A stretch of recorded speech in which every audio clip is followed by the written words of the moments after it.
So when they're getting old, Home mic.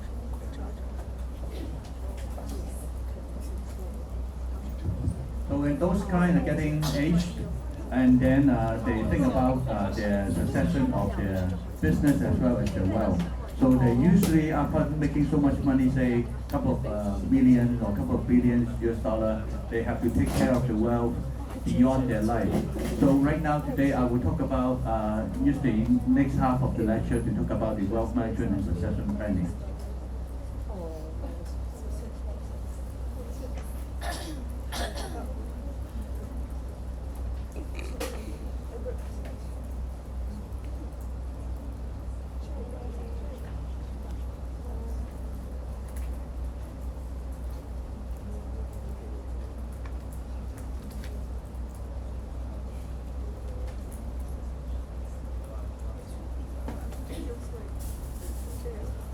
So why succession planning?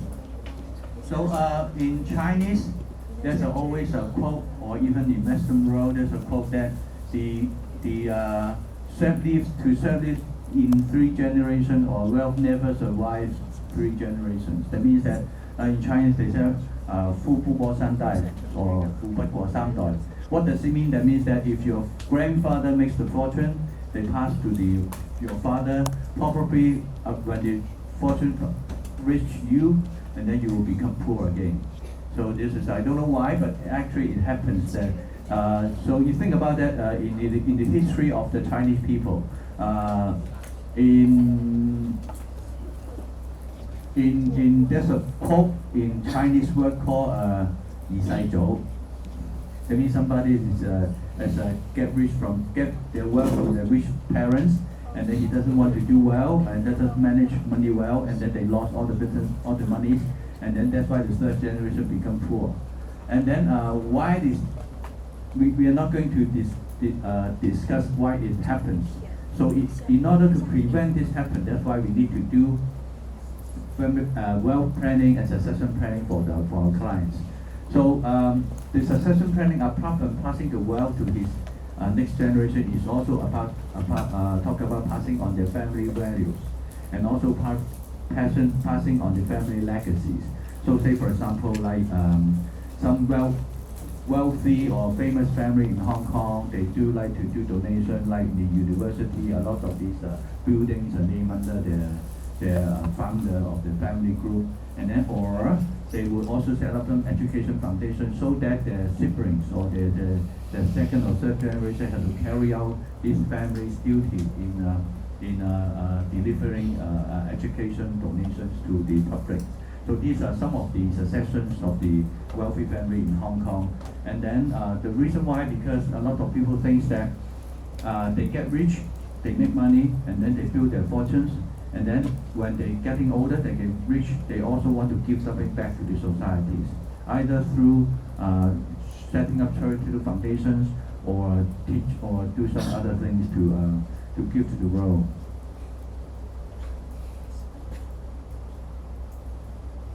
So what are the planning tools it's handy for us to do about it? So simply speaking, right now, if you have money, say for example, after you start your own company and then you build your wealth, and then you want to preserve the wealth or grow the wealth doing investment, you need to open a bank account. So a lot of the cases, most of the cases, will open a single name account. They open an account in your own name, and then sometimes they think that, okay, how about I open a name with my wife or a husband, so they may open a joint name account, which have different, some kinds of legal implication of joint name account.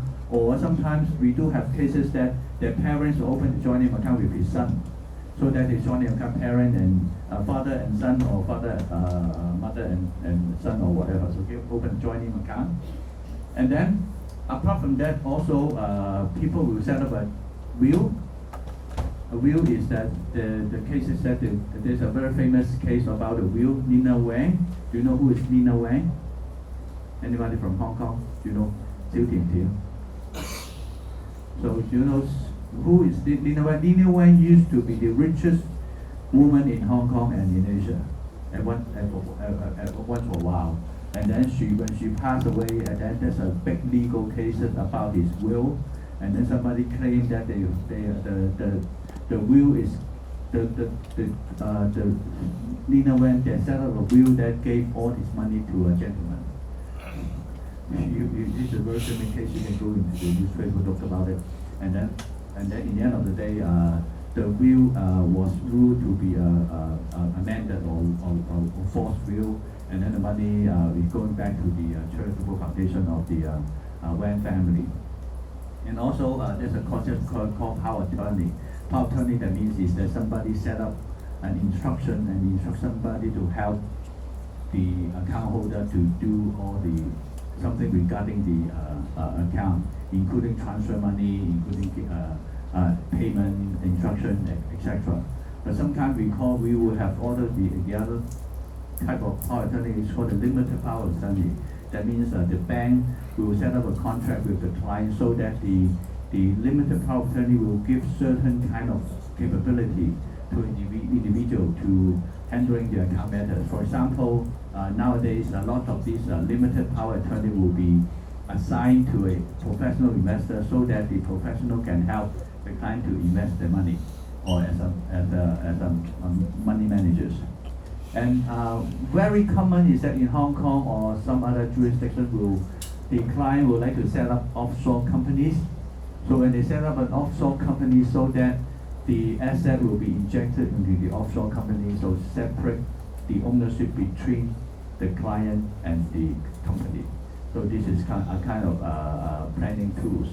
And these are the basic of the planning tools, and some has a kind of capability to do the transfer of wealth and also the protection of wealth. Some will be very limited capability.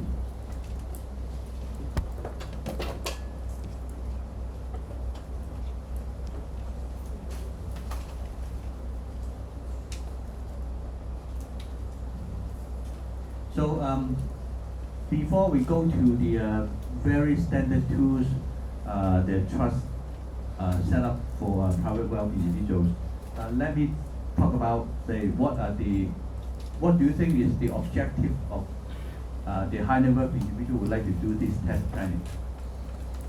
What do you think? To prevent succession tax.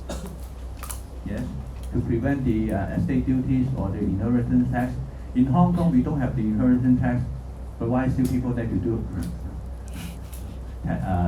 succession planning? To prevent those offspring from arguing, I guess. Okay, probably yes. So you know that in Hong Kong, according to the law of Hong Kong, that regarding this, if people do not have a will, how do the government will handling this wealth? Usually they will split the wealth between this couple. Simply it's a father and husband. They will split if they have no kids. So all the money will pass to the couple. That means the wife or husband, the wealth of the deceased. And then if they have kids, usually half of it will pass to the kids. And then if they have no sibling, no kids, no else, they will pass to the parents or the brother. So they have a sequential beneficiary of that. If people pass away without a will, then we will follow that. But somehow, a lot of people will set up a will. A will is that they would like to call the Wai Zhou. That means people will, with the lawyer's certification, with third-party certification, the will be held to do the after the people pass away. People will use the beneficiary will use the according to will to distribute the wealth of the deceased person. However, will is just a piece of paper, and then there will be always have some arguments whether the will is a true one or not. What if that the will is that according to the will that the latest will can supersede the previous will. So that's why when people have issued a couple of wills, so then people will bring out a will that this is my last one and the true one. So that's why there's still a lot of disputes regarding the will, as mentioned that in this Nina Wen's case. And some of the another more simple ways that people like to set up a company, as I mentioned here.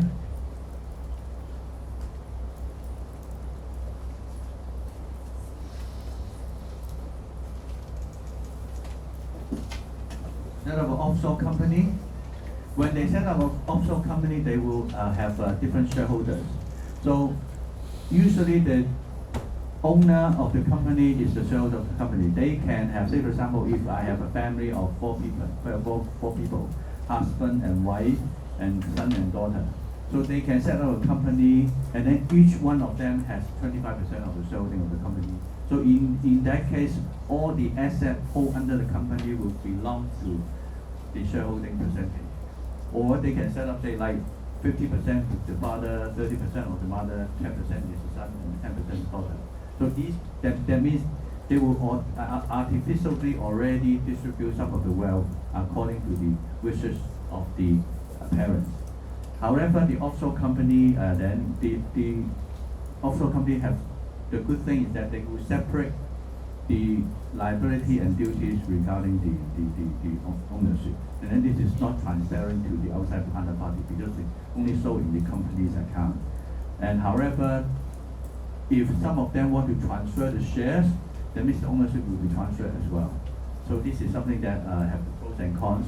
And then last but not least is that's why we spend most of the time to study, and then also people like to spend most of the time to plan about that, is that they will use the trust, the traditional family trust or the visitor trust or the private trust company, which will help to set up a succession planning for the wealthy people so that they can successfully and also peacefully transfer the wealth to the second and the third generation, or even longer. So, in essence, so the trust is help the people to carry out his wishes without a disruption or without a distribution or without a termination of his continuity about the wealth succession. So apart from this succession, I think that right now nowadays I would say in the earliest career of the private bank and then the business of private bank, people always talk about the succession planning of the financial wealth.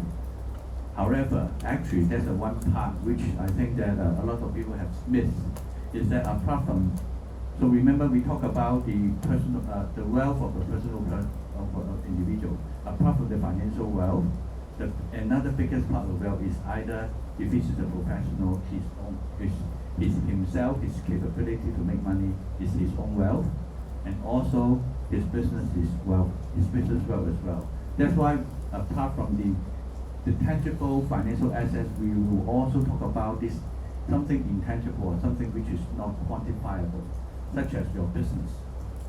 So if you're running a factory, so how do you transfer the factory to your son so that he can carry on the business? You transfer the ownership is useless, because running a factory is not just putting money in the bank account. Then, or say for example, if say I'm a doctor, I'm a famous doctor, and then I'm 30 years old, whatever I do an operation, I charge $1 million Hong Kong dollars, say for example, just pick it up, and then so I know that in my future life I can make how many tons of money, right? So that's why my wealth is my capability to make money is my wealth. Or you are movie star, or you are singer. So you know that each concert or movie, you can make tens of millions. So that's why your life is your wealth. You're worth a lot of money. So that's why for these kinds of succession planning, you have no financial asset, but you can buy an insurance policy and then put your insurance policy into the trust, so that this insurance policy will be the beneficiary will get the benefit in case something happens on the one has been insured. So this is we call it the future wealth succession planning. So these are the not tangible wealth but future wealth. So think about that. If say like one of you go to an insurance company, you want to buy a 10 million insurance policy, the one will not let you buy it because they think that you are not worth $10 million. But however, if you're a movie star like Jackie Chan, you want to buy $50 million insurance policy, I think all the insurance companies would like to take the business because they know that he worth that kind of money. So that's why it's something that not belong to this, but I would like to tell you how the insurance business operates in today's world.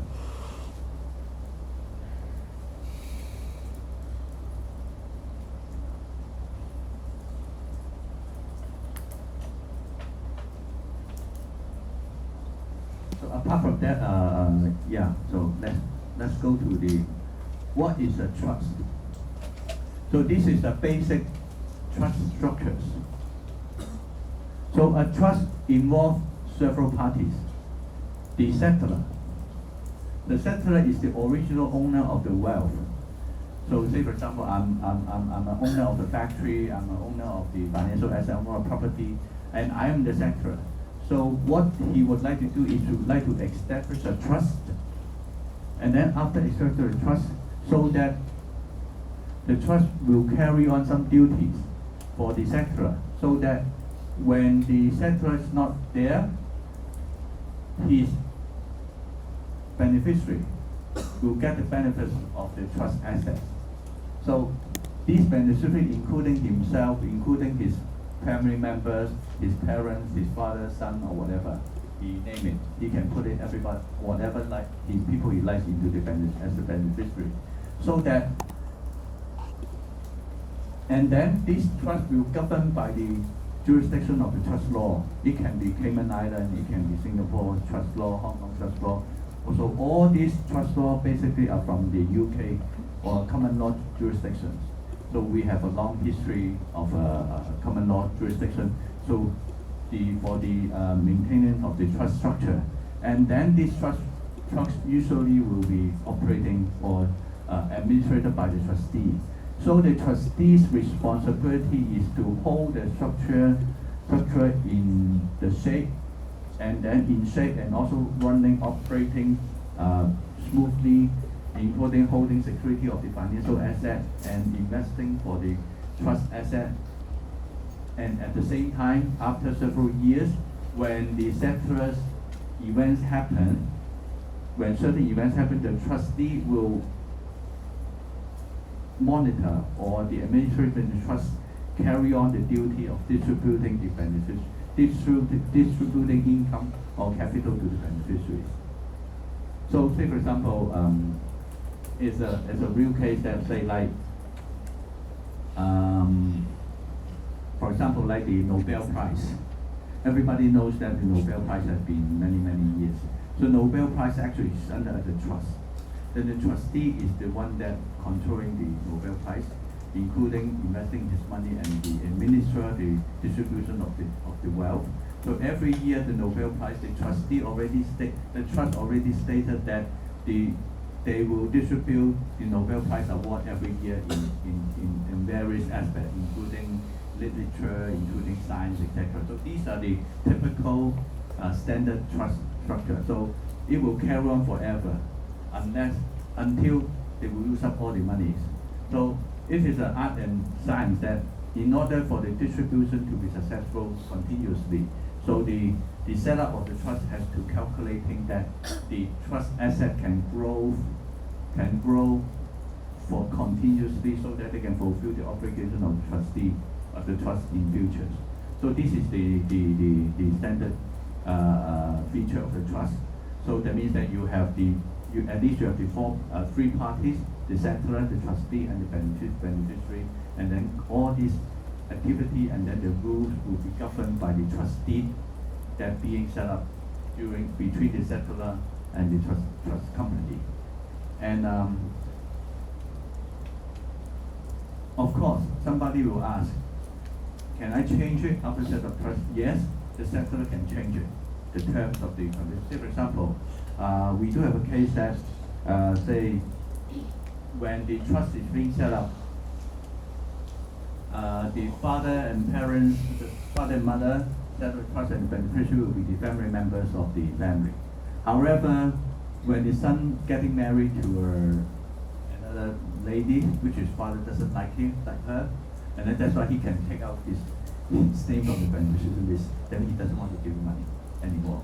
Or because one of his siblings is married to an American, so that's why because you know that American, they have a rules that when he become American, he will subject to a lot of the tax in the America.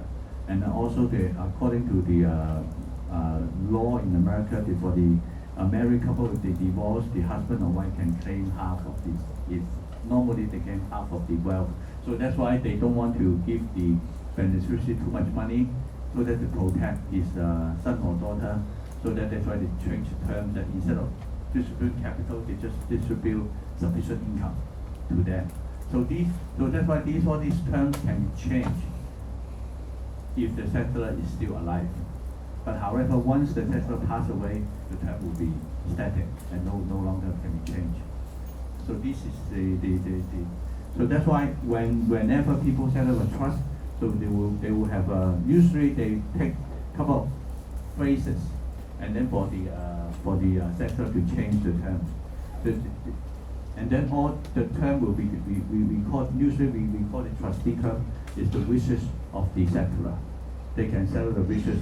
Then some of the interesting is trust is that, say for example, when the trust set up, the son and daughter is still young, not married. But they can also set up the terms that if they get married, they have a grandson or grandchildren, they can pay some money to the grandson and grandchildren. So basically, thing about that is the trust is that it helps the settler to write down all his wishes continuously, even he's not here. So even something he can imagine in future. So that's why I say for example, if the I read some of the trust wishes is that if their grandson approach 18, probably they distribute some money to them, or they get married, they can take some money for the wedding or etc. Just write something as what they wish to happen in future. If it doesn't happen, it doesn't happen. So this is something that the trust, the usefulness of the trust. Think about that. If you don't have the trust, and then now you pass away, all your money will just pass to the sibling, your son and daughter or your wife, and then it is up to them how to use it. And then you totally have no control. If your son and daughter do not have the capability to deal with money, they will be cheated by somebody else. They will lose all their money. So this is something that they will protect the trust, the wealth in future. This is the way. And also we have cases of clients that they have 3 sons and daughter, and one of the children is having some disability when he's born, so like MR or something, mentally retarded or something. That's why they need long-term care. That's why they set up a trust to protect these kids, special kids, so that they have enough money to take care of her or him, and then protect from his money being taken away by other brothers and sisters. And usually for this trust, apart from the settler, trustee, and beneficiary, we can add on one they call the protector. The protector is somebody outside of the family relationship.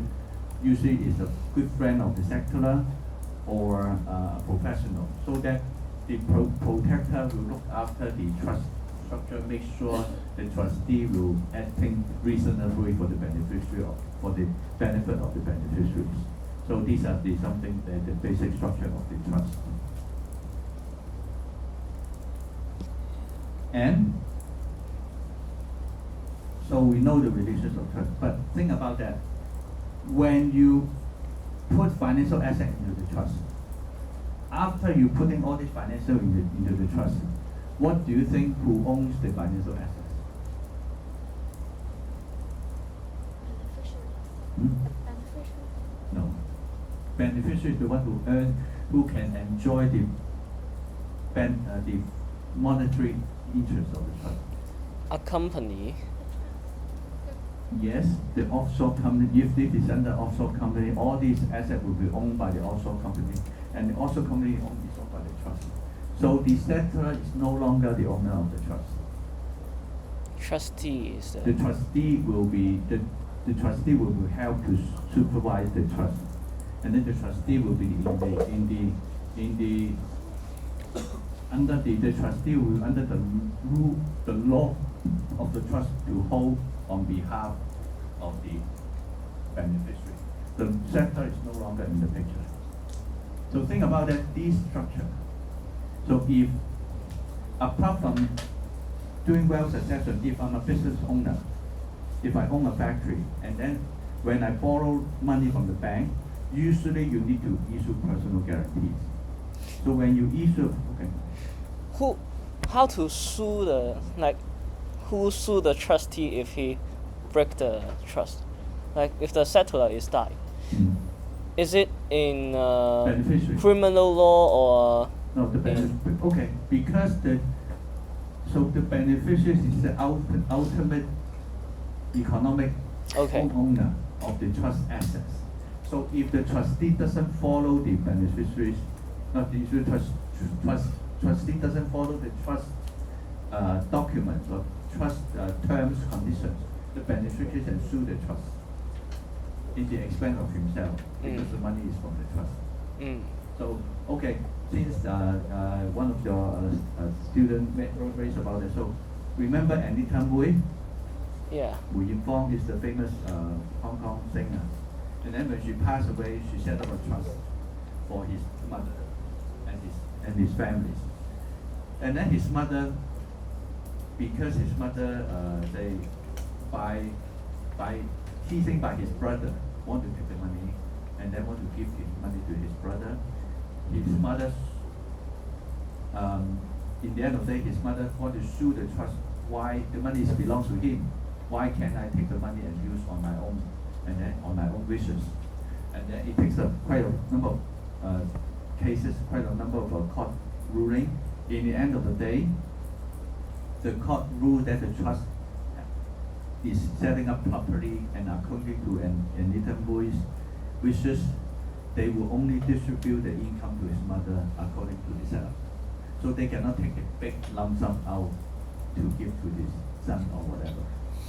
So in that case, actually it helps his mother, because if the mother takes all the last lump sum of money away from his trust, probably he will spend with his mother, his brother. His brother is I don't know how to say it, gambling, whatever. He just spend the money away easily. So that's why Anita knows that his family situation. That's why he wants to protect his mother, so that he can live along with income for the futures. And then, too sad is that because his mother he need to hire a lawyer to sue the trust to litigation, Lose and money. all the expense is from the trust. That means it's from his own money. So that means he used his own money to fight against himself. So very sad story, but actually in the end of the day, the case rules. The court ruled the case that the trustee is right, and then is to carry on the duty of the trustee being set up. So to answer the question, basically is that if the trustee do not follow the trust administration, the terms, the beneficiary can sue it. How about the protector? The protector, okay, the protector is try to before the legal proceeding, the protector is trying to make sure this is balancing out. Say for example, because sometimes the terms may not be too clear. Say for example for investment. So according to the trust, if the settler set up that the trust that the financial the trustee has to invest the money in a reasonable way to earn the most appropriate incomes. So what's reasonable appropriate income? So that's why the protector will come out and then will give advice, and then to protect the beneficiary interest. Because we don't have a case that many years ago, and the beneficiary just come out to sue the trust that the trust did not perform the well of investing his assets. He just put into deposit and do nothing for many years, and the market is going up crazy. So he said that the trust did not do the right job, and then I forgot the ruling of the case, but in afterwards. So that's why all the trusts start to writing more precisely what is a prudent investment approach. So in order to prevent this future disagreement. So that's why I would say that the trust business to the bank is It's not a very profitable business, but very sticky to the client, because once you settle a trust with the bank, it's seldom you will change it. And then you will just leave the money with the bank for management, etc. And it earns a fees forever, because it will not be terminated. Yeah, so this is the setup of the trust. And so that's why, to talk about that, so that's why when people say, for example, when I move all my assets into the financial asset into trust, that means I become a person with no financial asset or less financial asset. So that when litigation happens on myself, this is being protected, because the asset not belong to me anymore once I transfer to the trust. And it is managed by trustee, and then we will totally off-handed. So that, say for example, when I'm sued, when I have to, for my personal guarantee and etc., these still protected. As long as the setup is proper, and then the management is proper. So next week, I think my friend will discuss some cases that why a trust cannot protect the asset of the sector, because the sector do a lot of things that make the trust not qualified as a trust, to break down the essence of the trust. So this is something that I would like to share with you. Very good way to wash money. What, sorry? Very good way to wash money, it seems to be. Yes and no. So I don't think that, I don't use the term wash money, but I would say that if you're doing a properly safeguard, because say for example, if I have a family, and then I want to protect my family, I set up a reasonable amount into the trust, so that because my wife and my kids, they are my benefit, they are the beneficiary, and then after I'm making a fortune, I want to carve out something to protect them. This is very logical. And then that's why we have the rules and regulations and laws there to protect the reasonable rights. But if if I'm doing that, it's just purely for separating it, and then I'm still controlling it, so that means it is not become a trust anymore. So then all these assets will be getting out from the trust, and then to settle the liabilities. So I think the intention of doing that is very important. That's why people want to set up it properly with the proper timing and any documentation and etc.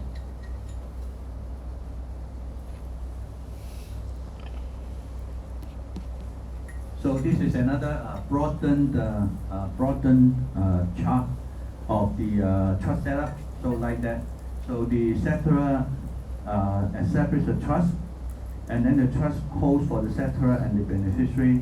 The trustee will administer the trust, and then under the trust there's an investment company which holding the trust asset, and at the same time the settlor can nominate an investment decision maker to give investment direction to the investment company, so that it can invest into the financial assets. But however, the investment company has the right to reject the investment direction if they think that the investment direction is not in the protection or in the benefit of the beneficiary. Say for example, if the investment decision maker thinks that the Bitcoin will be very good, how about I move half of the asset into to buy Bitcoins? So probably the investment company, the trustee will not allow it to do so, because it's too risky or etc. So that's why something that to try a balance. Of course, in the end of the day, they will ask for the beneficiary consent if they want allow the trust to invest some money into Bitcoin. If the beneficiary thinks okay, then the investment company has a stronger case, because in the end of the day, it is independent. The investment company or the trust will act on behalf of the beneficiary to monitor their wealth. So that's why it's not a one black and white rule which can or which cannot be done.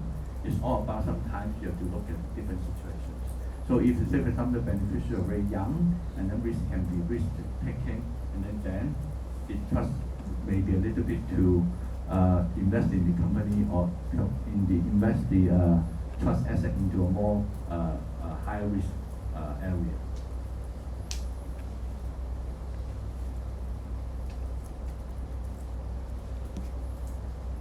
So some case studies.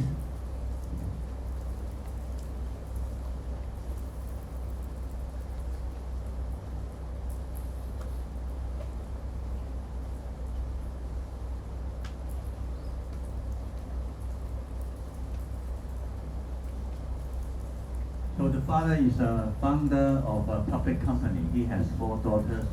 He decided to pass the company to his daughter in equal share, and he has started so in his will. All his daughters are married with kids. The 4 daughters are not keen to run the business. The husband of the eldest daughter is an excellent businessman and trusted by father-in-law. So this is a case that you can resonate to some families in Hong Kong. So this is the printed from the Vlog Limited 2016 annual report. So you can see that like Mr. Peter Wu, Mr. Bessie Wu, HSBC trustee. So you know who is Peter Wu, right? You know this Vlog, you know which is the Vlog company? Okay, you're too young. So actually, the Vlog company is the owned by this Bessie Wu. Actually, it's Bessie Bao. His father is Bao Yokong. Oh. Okay, so Mr. YK Pao has 4 daughters, A, B, C, D. I forgot it. Bessie. Anyway, it begins with A, B, C, D, and then there are only 4 daughters, and then all his 4 daughters are not good in business, but they married to 4 billion business gentlemen. One is married to an architect. So that's why instead of things like that, so that's why the Hong Kong Bank HSBC trustee are holding on behalf of the family beneficiary. It's something that Peter Wu is having. So that's why essentially they're controlling the more than 50% of the company.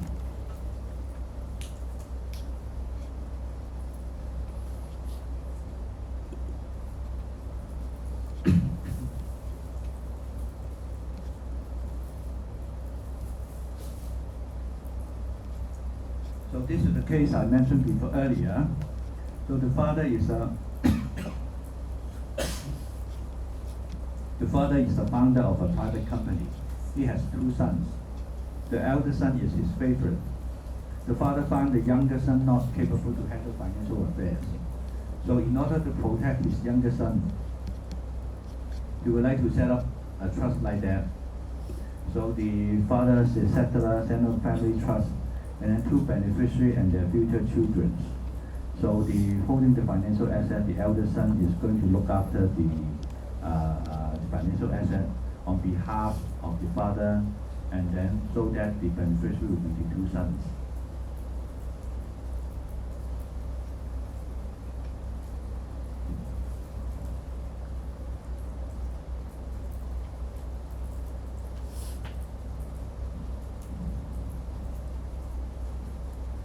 So as we mentioned earlier, that apart from the succession planning, and also the one of the reasons for self-trust is for the tax, and then in Hong Kong right now we are good that in Singapore that we don't have the estate duty, or we don't have the inheritance tax. But in some of the jurisdictions like in US, like in China, Canada, Australia, or even like Taiwan, they do have inheritance tax. And then in order to set up for this to minimize or legally minimize the future tax obligations, one of the example is to set up the tax structure or the trust structure so that for the client to pay less inheritance tax. So when I was, I think in the late 80s or 90s, when Taiwan has a 50% inheritance tax, 50%. Say for example, if you're Taiwanese and then your father leaves you $1 million, you have to pay $500,000 to the government before you can get the $500,000. So, but you know, a lot of Chinese families, they have non-financial assets. They have lands and properties. Say for example, if your father is a wealthy Taiwanese businessman, they own a building.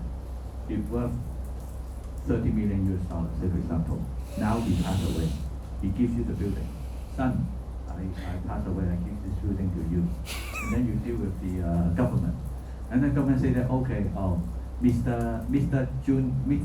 Chen Jr., your building worth 30 million US dollar according to the current market price. So I have to charge you $15 million tax.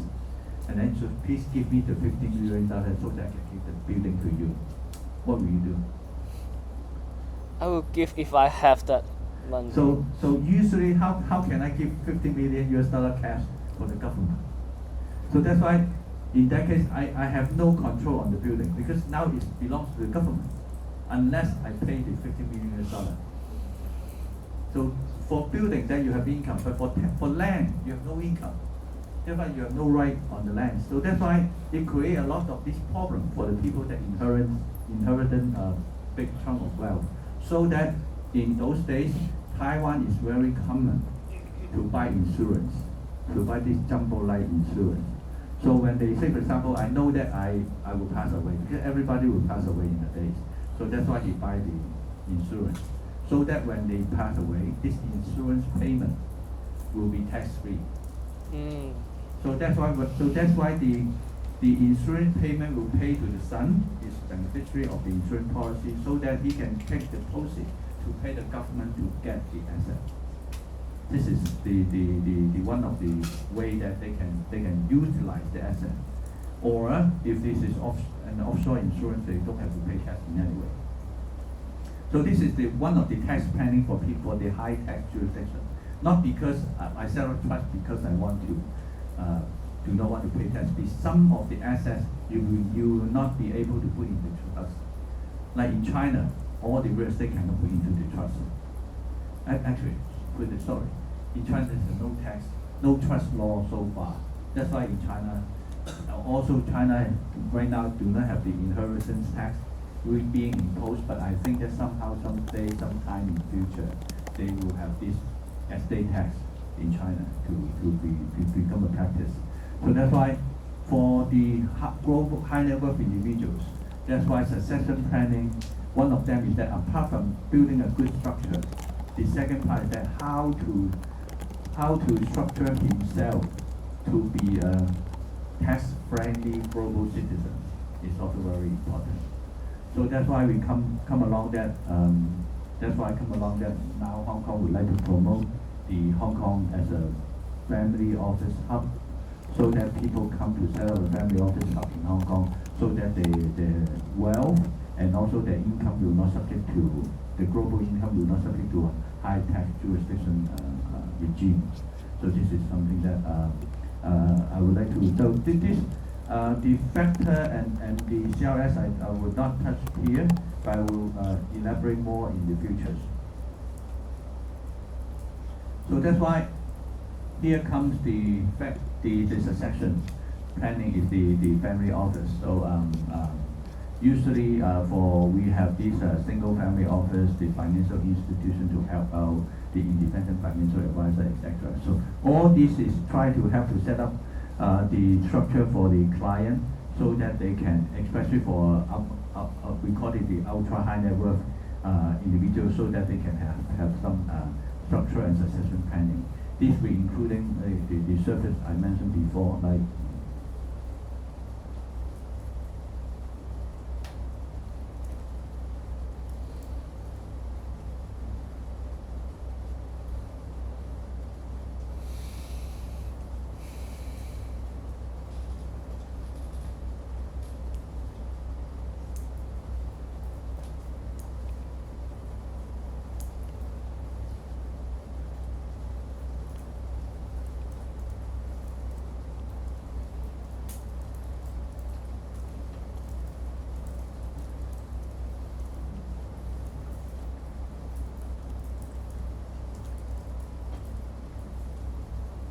so what is a family office? So if you look at the word, a family is the family office is a combination of a family and an office. So actually is that, to make it simple, is that they would like to use the corporate structure or the office way of managing an office to manage an office, a family. So that means that they would like to take out a part of the personal feeling matter, and then implement something which is more of a rational as well as some logical setup. So usually when we regarding the mission statement, so usually when the family, for a large family like Li Ka-shing, Li Shaoqi, or some Jack Ma, all these family, they will have usually have the settler will have a vision of how his family will look like. And then the most famous one, I think they have been used as a case study, is the Li Kam-ki family, and they have a very strong family protocol for the family member to follow in order to get the benefit of the family. And this is something that what they will try to achieve. And then, for example, if the thing for more simple family office, what they want to achieve is just purely wealth succession, that's very simple. Just set up a trust or company, and then foundation, and then distribute wealth to the sibling, and etc. And then, what kind of legal structure? Usually, they will involve a company or a trust, depending on the complexity of the family members. And then some will have multiple trusts if they have various jurisdictions. For example, if a family, they have a sibling living in America, sibling living in Taiwan, or sibling living in Hong Kong. So probably they don't want to have the sibling in Taiwan or China or Hong Kong to link with the American, to put together. Because if anything happen on the American tax structure, they will affecting everybody. And then the American tax rule is the most, how to say, is the most strong rules in terms of charging or fight against the assets. So that's why they will always try to fend off the people that have U.S. tax jurisdiction. And the most important thing is that they must have what are the risks as well, and then also they have to buy in from the family members and the gatekeeper in order to set up a family office. That's why transparency is very important.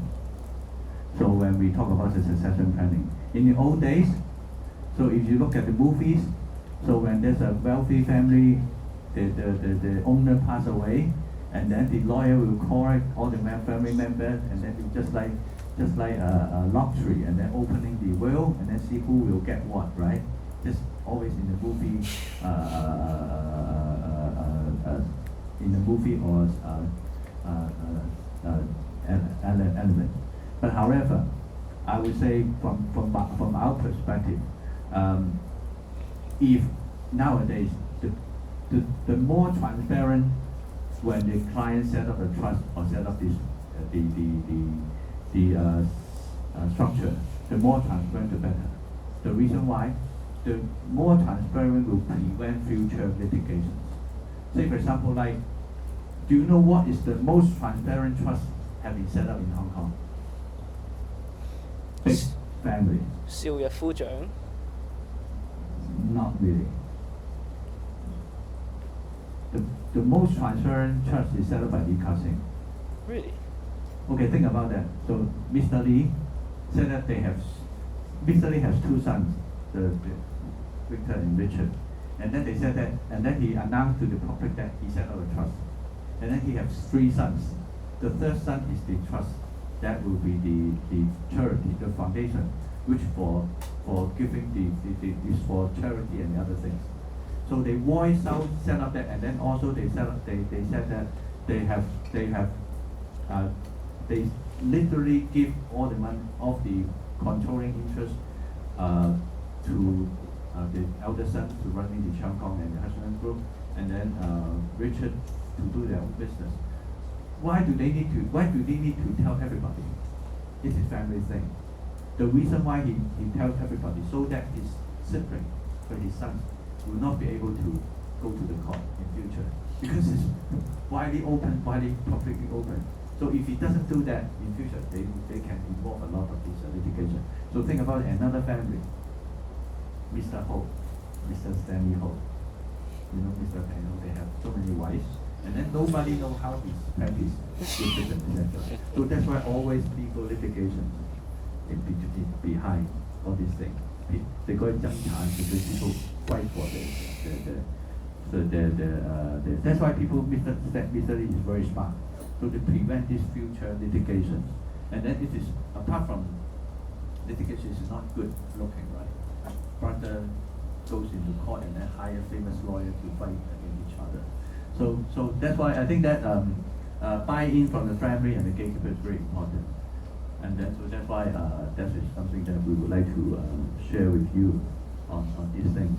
Apart from the dry legal documents. And then when we want to set up the session, we also want to know what are the collective decision-making process when it is a family, so that usually we'll get some professional involved, help the family to solve these issues. Say, so like in the old empire in China, so when the emperor passed away, usually it's the eldest son to be the princess to take up the throne. However, the eldest son may not be the best, may not be the most capable. So if the second son or third son is more capable, how to deal with that? So all this will be written into the family government. So they will set up the decision-making process. Not only is the eldest son have the largest say, maybe they have an equal vote, or may have a compromise committee to do that. So all these are we call the software of the family decision-making. And then how to make sure the hardware can run the software is that how to make the structure, how the legal structure or the company structure or the family structure will facilitate this decision-making process. Say for example, what kinds of conflict will happen? Say for example, you should think that, okay, all the decision-making will based on the vote by each family member. Each family member have one vote, say for example like that. And then they have 4 family members, 4 votes. It's easy, right? If you have 2 votes, against 2 votes, that will be equal. If 3, I think 1 is okay. However, if the eldest son has the largest shareholding of the family, like 60%, and the other 3 brothers have only 40%, even the 3 brothers vote together, they cannot against the big brother because of shareholding. That's why the hardware is not against the software. The hardware and the software is not complement each other.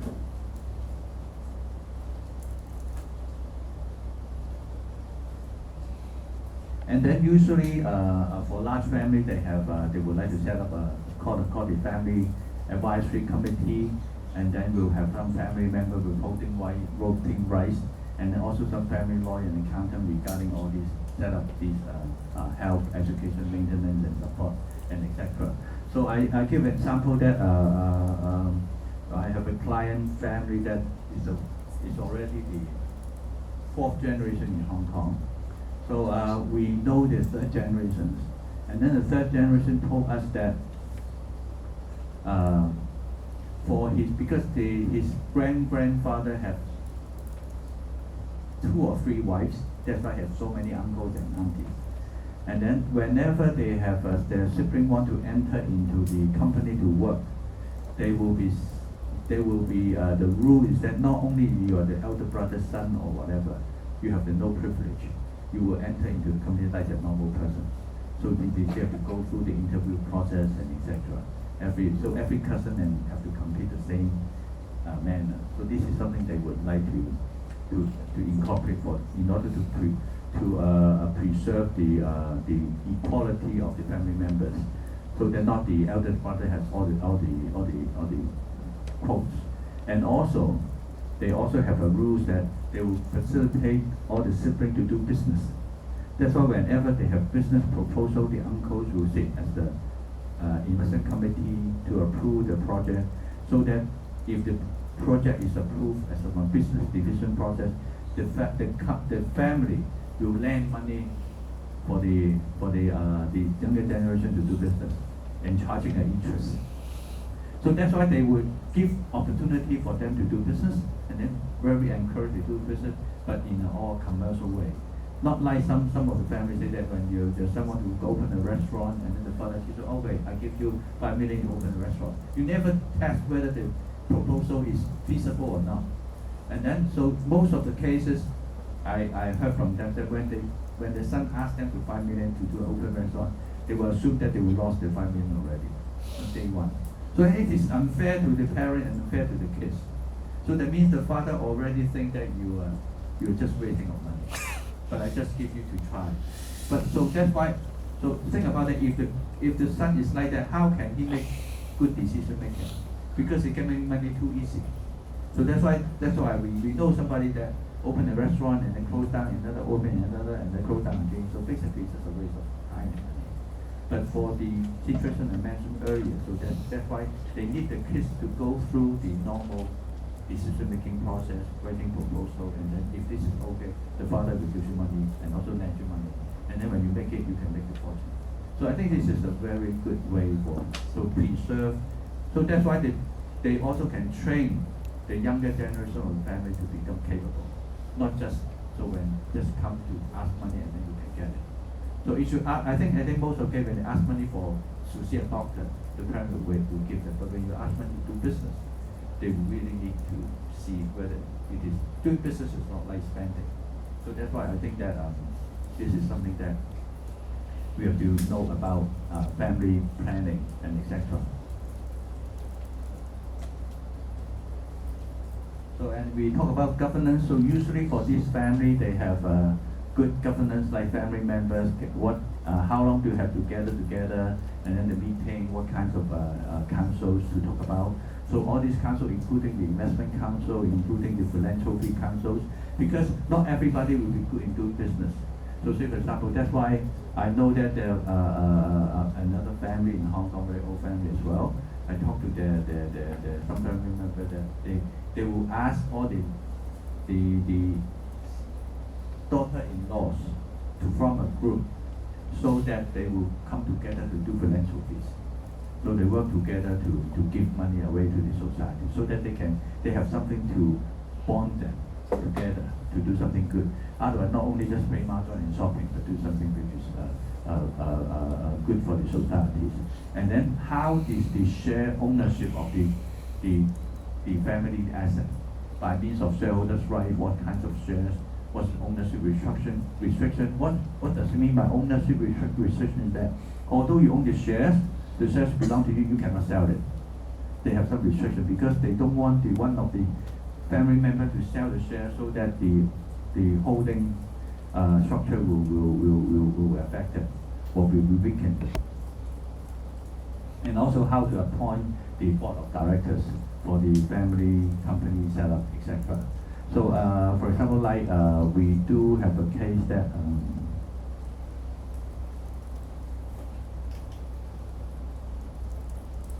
okay, that's why, like for example, like you know that the Sun Hung Kai properties, the eldest brother has been passed away already, but before he passed away, was split out from the other younger brothers, but however, because the major part of the Sun Hung Kai property share is still owned under the trust, so that's why he cannot take the trust away and he cannot sell it to third party.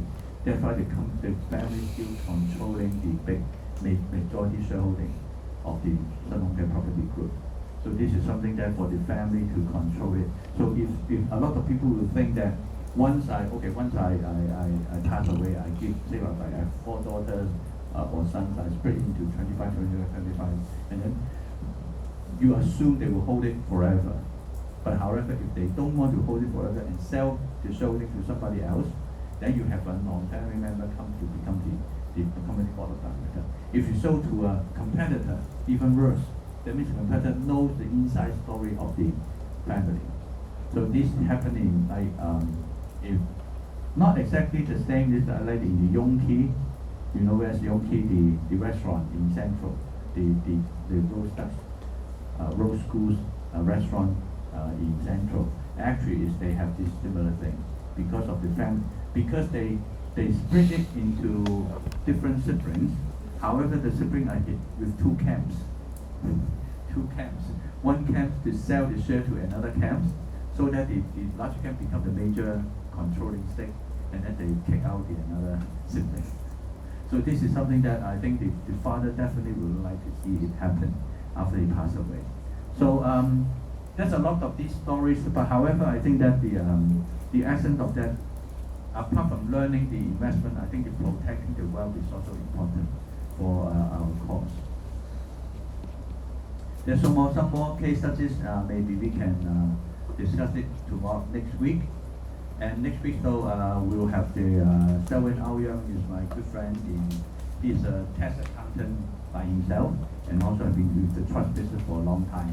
So I think he can share a lot of with you a lot of these interesting stories next week. Okay.